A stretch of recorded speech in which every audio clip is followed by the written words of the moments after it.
Selamat sore, jumpa lagi pada KPA Online Jemaat Tamrin bersama saya Sandy Sopakua. Mari sama-sama kita melanjutkan bacaan yang diambil dari buku Kisah Pengharapan tulisan Ellen G. White.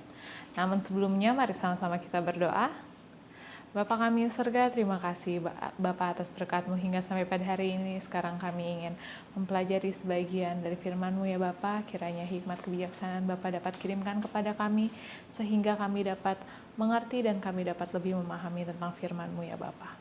Terima kasih Bapa sudah mendengar dan menjawab doa kami. Dalam nama Yesus Selamat dan Penebus kami. Amin. Dengan tindakan penyunatan, berarti dengan sungguh-sungguh setuju melaksanakan perjanjian yang dibuat bersama Abraham, terpisah dengan bangsa lain dan menjadi sempurna. Apabila keturunan Abraham tetap memisahkan diri dari bangsa-bangsa lain, mereka tidak akan terjerat jatuh ke dalam penyembahan berhala. Mereka akan menghilangkan pencobaan besar untuk terlibat ke dalam praktik-praktik dosa bangsa itu dan memberontak melawan Allah.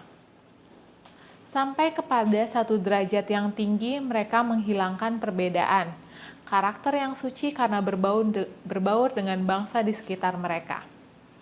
Sebagai hukuman, Allah mendatangkan kelaparan kepada mereka, yang memaksa mereka pergi ke Mesir untuk kelangsungan hidup mereka. Karena perjanjian Allah dengan Abraham, Allah tidak meninggalkan mereka sepenuhnya di Mesir. Dia mengizinkan mereka ditindas oleh bangsa Mesir dan menderita, agar mereka kembali kepadanya dan memilih kebenarannya dan pemerintahan yang berkemurahan itu, serta menuruti kehendaknya. Hanya beberapa keluarga saja yang pergi ke Mesir pada mulanya, kemudian diikuti oleh banyak keluarga. Mereka dengan tegas memperingatkan anak-anak mereka untuk memelihara hukum Allah, tetapi mereka setiap hari menyaksikan penyembahan berhala sehingga meragukan hukum Allah. Orang yang masih menghormati Allah berseru kepadanya dengan kesedihan yang mendalam agar terlepas dari perbudakan, dan membawa mereka keluar dari negeri penawanan supaya mereka bebas melayani Dia. Allah mendengarkan teriakan mereka dan lahirlah Musa sebagai alatnya untuk membebaskan umatnya itu. Sesudah mereka meninggalkan Mesir dan Tuhan membelah air Laut Merah, Allah menguji mereka untuk mengetahui apakah mereka tetap percaya kepadanya yang telah melepaskan mereka melalui tanda-tanda, pencobaan-pencobaan, dan hal-hal yang mengherankan. Tapi mereka gagal dalam ujian itu. Mereka kembali bersungut-sungut dan melawan Allah karena kesulitan-kesulitan di perjalanan, dan mereka ingin kembali ke Mesir.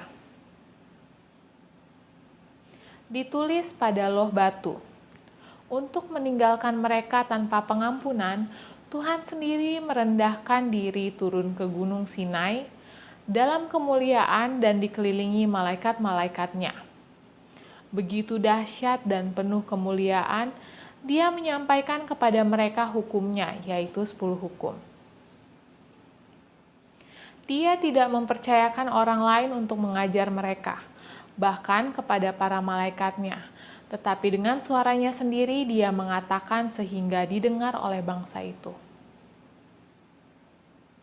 Bahkan Dia tidak mempercayakan kepada mereka untuk memiliki ingatan pendek yang cenderung lupa, tetapi Dia menuliskannya dengan jarinya sendiri yang suci pada loh batu itu. Dia ingin mencegah segala kemungkinan bahwa mereka akan mencampur aduk tradisi dengan hukumnya yang suci, atau salah tafsir dengan hukumnya dengan praktik-praktik hidup manusia. Kemudian Dia datang mendekat kepada umatnya, yang sangat mudah sesat dan tidak akan meninggalkan mereka hanya dengan 10 perintah itu. Dia memerintahkan kepada Musa untuk menuliskan ketetapan-ketetapan dan peraturan-peraturan itu dengan tuntunan ilahi. Diberikan dengan petunjuk yang terperinci apa yang dia inginkan untuk mereka lakukan. Dengan cara ini dia menjaga 10 hukum yang dia ukir pada loh-loh batu itu. Dia memberikan petunjuk-petunjuk yang jelas dan peraturan-peraturan yang menarik manusia yang berdosa untuk menuruti hukum moral itu yang cenderung mereka langgar. Apabila manusia memelihara hukum Allah, sebagaimana yang diberikan kepada Adam sesudah kejatuhannya, yang dipelihara oleh Nuh dan dipatuhi oleh Abraham, maka tidak perlu diadakan upacara sunat. Apabila keturunan Abraham setia memegang teguh perjanjian upacara sunat itu, mereka tidak akan jatuh oleh penyembahan berhala kafir. Mereka tidak perlu menderita perbudakan di Mesir, dan tidak diperlukan bagi Allah untuk menyatakan hukumnya di Gunung Sinai, atau menuliskannya pada loh-loh batu, dan mempraktikkan prinsip-prinsip 10 hukum, maka tidak perlu ada petunjuk-petunjuk tambahan diberikan kepada Musa.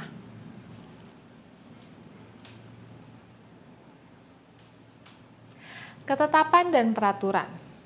Musa diperintahkan untuk menuliskan ketetapan dan peraturan yang diucapkan langsung oleh Tuhan ketika dia bersama Allah di atas Gunung Sinai. Bila mana umat Allah menuruti prinsip 10 hukum, mereka tidak memerlukan lagi petunjuk khusus Allah yang dia berikan kepada Musa tentang kewajiban mereka kepada Allah dan kepada sesama manusia, yang dia telah tulis pada sebuah buku.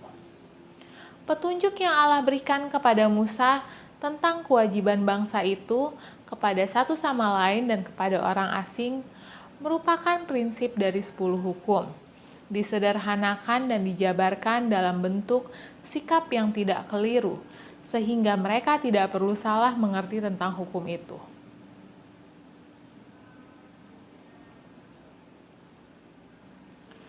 Allah memerintahkan kepada Musa dengan jelas mengenai upacara korban yang saat ini sudah diakhiri oleh kematian Kristus. Sistem upacara korban membayangkan pengorbanan Kristus sebagai domba yang tidak bersalah.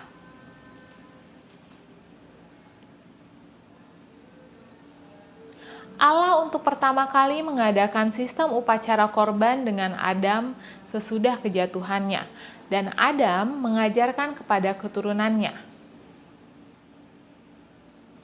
Tetapi upacara ini sudah dirusak sebelum air bah oleh orang yang memisahkan diri dari pengikut Allah dan membangun menara Babel. Mereka menyembah Allah yang mereka buat sendiri, bukan kepada Tuhan yang di surga. Mereka mempersembahkan korban bukan karena iman mereka kepada Juru Selamat. Demikianlah pelajaran kita pada sore hari ini. Mari sama-sama kita berdoa. Bapa kami di surga, terima kasih Bapa atas berkat-Mu hingga sampai pada hari ini. Tadi kami sudah mendengarkan pelajaran-Mu mengenai 10 hukum yang diberikan Allah kepada bangsa Israel ya Bapa. Kiranya dengan pelajaran ini lebih mendekatkan lagi diri kami kepada-Mu ya Bapa, dan tidak melanggar ketetapan-Mu ya Bapa. Terima kasih Bapa sudah mendengar dan menjawab doa kami, dalam nama Yesus Selamat dan Penebus kami. Amin. Sampai jumpa pekan depan, Tuhan memberkati.